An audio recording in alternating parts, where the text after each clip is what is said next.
Jasmine Fiore was a model, a daughter, and a dreamer.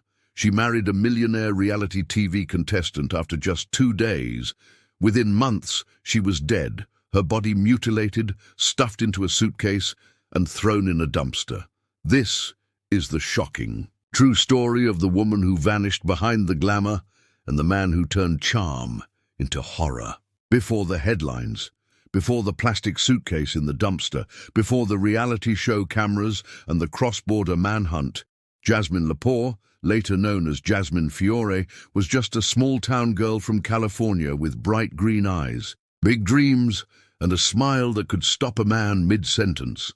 She was born on February 18, 1981, in Bonnie Doon, a peaceful little mountain town nestled in Santa Cruz County, a place of tall pines, winding roads, and mist that rolled in each morning like clockwork. It was beautiful, but it was also quiet. Too quiet for a girl who craved lights, noise, attention. From the time she was old enough to walk, Jasmine was turning heads, not just because she was pretty, but because she knew she was. She made it an art. She practiced poses in front of the mirror. She mimicked the models she saw in magazines. She wanted something bigger. Her childhood wasn't without its cracks. Her parents divorced when she was young, and she spent most of her time with her mother, Lisa. The two were close, but Jasmine often seemed older than she was, like she'd skipped ahead emotionally, chasing adulthood in heels too big for her feet. At school, she wasn't just popular, she was magnetic. People followed her, wanted to be near her. She made jokes that cut like glass and hugged like she meant it. When she was 18, she left Bonnie Doon and headed for Las Vegas. It was the kind of place that welcomed a girl like Jasmine. Bold, ambitious, unafraid to show skin or sell fantasy. She began working at modeling gigs, swimsuit promotions, and event hosting jobs. For a time, she held a casino dealer's license. She modeled for lowrider magazines, appeared in lingerie ads, and was hired often to host upscale parties. She knew how to work a room. She had a presence, confident, controlled, flirtatious, sharp, but she wasn't reckless. Friends would later say Jasmine had rules. She never drank too much at work. She didn't go home with strangers. She kept a tight circle. She talked about owning a gym one day or opening a spa. She was climbing, slowly, stylishly, toward a version of success that looked glamorous from the outside. By 2009, she had moved to Los Angeles, where she lived in a modern penthouse-style apartment in Buena Park, not far from her work in event marketing and modeling. She was well known in party circles. She dated some wealthy men, but she wasn't lost. She had goals, and she had a close friend and ex-boyfriend, Robert Hasman, who she remained in frequent contact with, someone she trusted even as she moved through unpredictable social circles. Then came Ryan Jenkins. It was March 2009. The city was buzzing for fight night. Las Vegas casinos shimmered beneath desert stars, and inside the Wynn Hotel, a private after-party was unfolding. Champagne, expensive suits, glossy models, and cameras snapping everything that glittered. Jasmine Fiore, in a fitted white dress and heels that dared the floor to stop her, stood near the bar, glass in hand. She wasn't just working the room, she was the room. Men circled her, women watched her. But Jasmine was selective. That's when she met Ryan Jenkins. He approached with the full energy of a man who had been rehearsing for the moment. Someone like Jasmine would look his way. Tall, sharp-jawed, confident. He introduced himself not as Ryan Jenkins, Canadian businessman, but Ryan from VH1's Megan Wants a Millionaire. He was in the US filming. He said he was a developer, a self-made millionaire, a guy with private jets and beachfront views. His voice was syrup-thick with charm. Jasmine listened. He told her she was different, stunning, classy, that she looked like a woman who doesn't waste time. The line was cheap, but his confidence wasn't. He talked fast, bragged more. But Jasmine, ambitious, image-conscious, business-savvy, didn't see a threat. She saw opportunity, a man who could provide. Maybe even someone who understood her grind. She liked wealth, but she valued status more. Ryan seemed to have both. They left together that night, and within just 2 days, Ryan Jenkins proposed. 2 days. Friends were stunned. Jasmine said it was romantic. Fast, yes, but passionate. Ryan flew her to Las Vegas again, and in a small ceremony at the Little White Wedding Chapel, they got married on March 18th, 2009. She wore a simple dress. He looked euphoric. The photos never made the papers, but the red flags were already waving behind the scenes. Ryan's charm was overwhelming, and so were his expectations. He wanted Jasmine to himself, always. He texted obsessively, called constantly. He wanted to know where she was, who she was with, what she was wearing. If she didn't answer fast enough, he'd accuse her of cheating. If she laughed at someone else's joke, he sulked. It was all subtle at first, dressed as jealousy, disguised as care, but soon it became control. He hated her modeling, told her to quit, that he was rich. She didn't need to work. He asked her to stop talking to her exes, even Robert Hasman, who had always been a friend. First, Jasmine pushed back. She was independent, strong. She refused to be managed. But Ryan had a way of sulking until he got what he wanted, and Jasmine, for all her toughness, didn't always like conflict. Still, cracks were forming. Their fights became explosive. Police would later learn that in June 2009, just 3 months after their wedding, Ryan was charged with domestic battery in Las Vegas for allegedly striking Jasmine. The case was still pending when she died. Jasmine told friends she was scared, but also confused. He'd cry, apologize, promise therapy, then days later accuse her again. The cycle tightened, and Jasmine began hiding things, even as her smile stayed perfect in photos. Her messages to friends grew darker. She wanted to leave. She wasn't safe, but Ryan had power and a temper, and he wasn't finished yet. It was August 13th, 2009, and Jasmine Fiore looked flawless. She always did. Even when things weren't fine, she and Ryan Jenkins checked into the L'Auberge Del Mar, a luxury resort perched over the Pacific in San Diego County. They told the front desk it was a getaway, a couple's weekend. But the truth was far messier. Jasmine had been pulling away, Ryan had been unraveling, and this trip wasn't about love, it was about control. That night, they attended a poker charity event at the Ivy Hotel in downtown San Diego. Jasmine wore a tight dress, bold red lipstick, and her signature heels. She turned heads. She always did. Ryan, in a blazer and open collar, looked proud on the outside. But inside, jealousy roiled.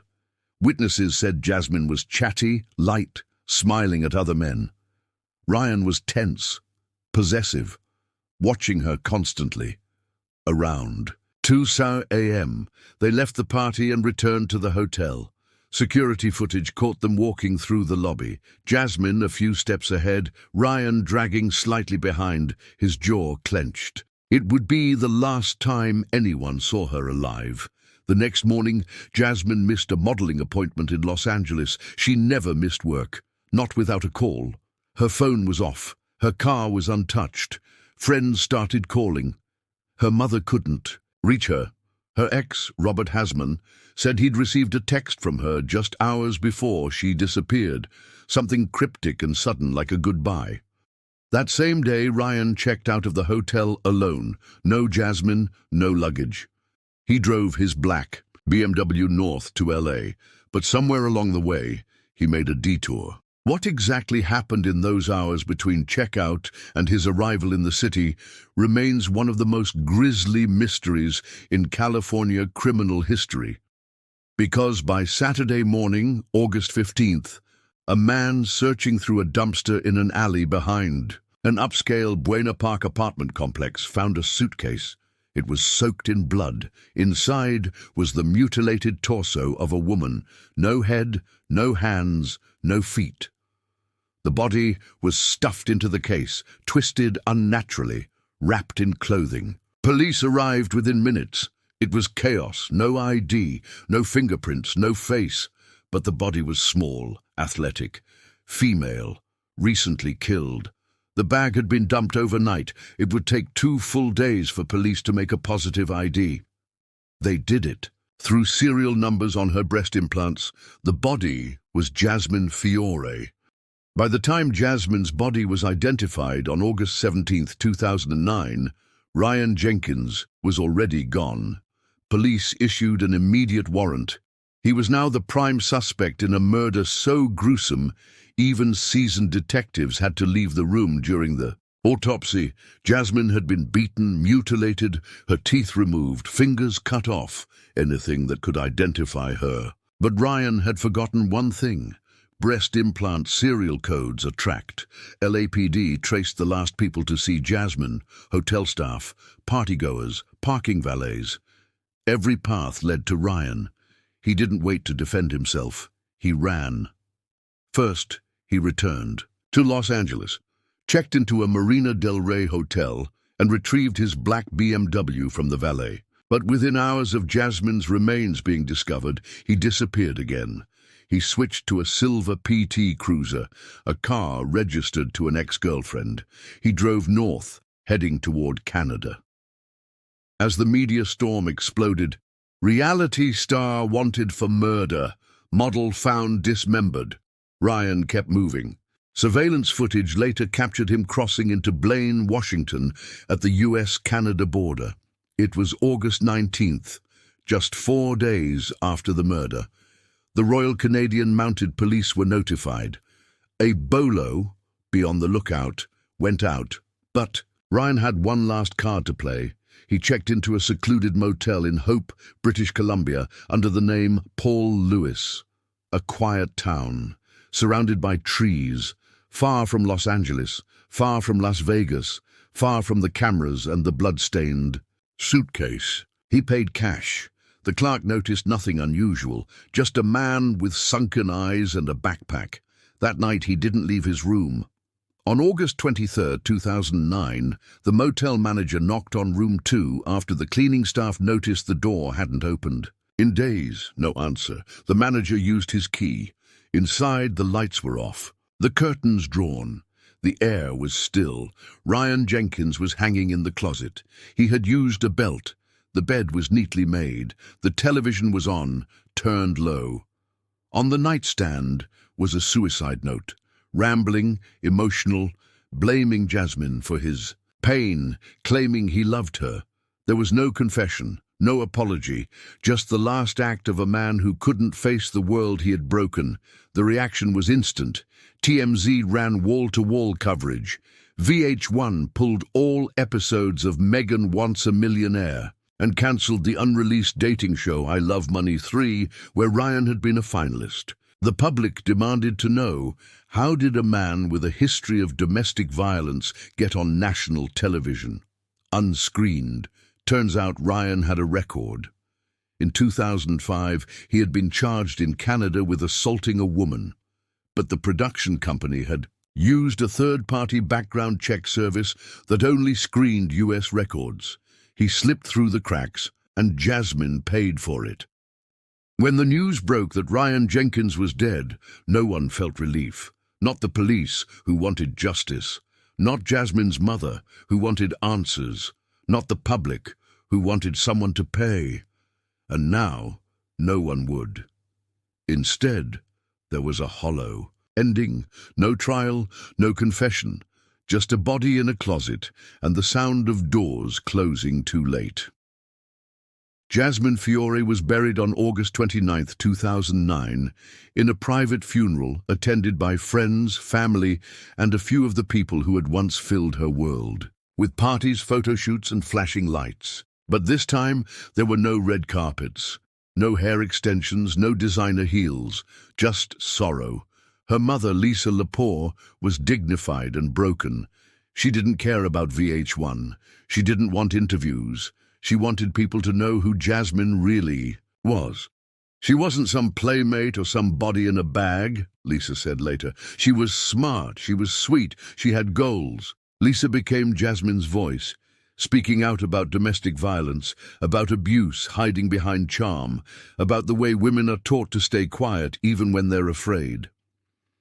She said Jasmine had tried to leave multiple times, but Ryan always pulled her back with gifts, tears, apologies, threats. It was the cycle so many women live, but only some survive.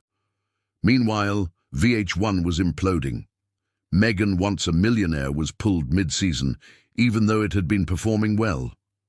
Episodes vanished. Ads were deleted. The network issued a bland statement. Ryan Jenkins is no longer affiliated with any VH1 programming. But it wasn't enough. How did a man with a violent history make it onto a national dating show? Investigators found that Jenkins' 2005 Canadian assault charge had been overlooked due to a flawed background check process. The third-party company had only scanned US databases. Nothing international. No one called Canadian authorities. No one asked deeper questions. Jenkins had walked into the reality show world with a smile, a watch, and a record.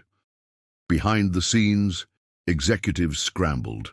Producers stopped answering calls. Megan Hauserman, the star of the dating show, later said she was shocked and disgusted. She said Jenkins had acted normal, charming even, that no one saw this coming, but people like Jasmine always. During the following months, legislation was quietly reviewed, but no sweeping changes came. Background checks improved, slightly. The reality TV machine moved on. New seasons, new faces, new drama. But something had changed. Behind every reality, romance was now a shadow. Behind every camera was the possibility that you didn't really know the person smiling on screen. Jasmine Fiore was 28 years old when she was murdered. She had survived the Vegas modeling scene, moved through Hollywood with grace, and carried herself like a woman who had chosen her own image. She had dreamed of opening a gym. She wanted kids. She had a dog named Chihuahua. She wasn't perfect, but she was trying to be more than the image people projected on her. She had made it out of small-town California, only to be destroyed by a man who needed to possess her and couldn't stand the idea that she might walk away. Her legacy is a reminder that beauty doesn't protect you, that money doesn't save you, that predators don't always hide in alleyways. Sometimes they smile on national television, and that women like Jasmine don't just disappear, they are erased piece by piece when no one is listening.